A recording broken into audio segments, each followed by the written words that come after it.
Welcome to Tenor Tech, where I solve the problems you didn't even know you had. You have your 5mm hook and yarn ready. Start by making a magic ring because it eliminates a gap at the tip. Work 6 single crochets into the ring, then pull tight to close. That gives a neat base.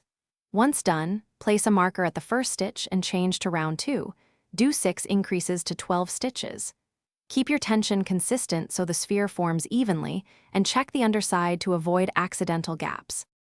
Once the base is established, increase gradually to reach about 30 to 36 stitches across. That creates the body width while preventing lumps. Make a series of even rounds to build height, then switch to white yarn for the belly area so the color change stays crisp. When you reach the eye placement, typically between rounds 8 and 10, add 6mm safety eyes and secure them now, because once you stuff heavily later, access is limited. Make sure to stuff lightly as you go for even firmness. You're ready for final pieces. Make 2 small flat wings, 1 triangular beak in orange, and 2 rounded feet. Sew them on with a tapestry needle using tight stitches so they sit flush.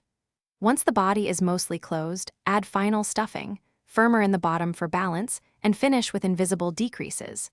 Then weave in all ends neatly. If seams gape or the shape collapses, add a bit more stuffing and reinforce joins with a whip stitch, or redo the last round with a slightly smaller hook for tighter tension.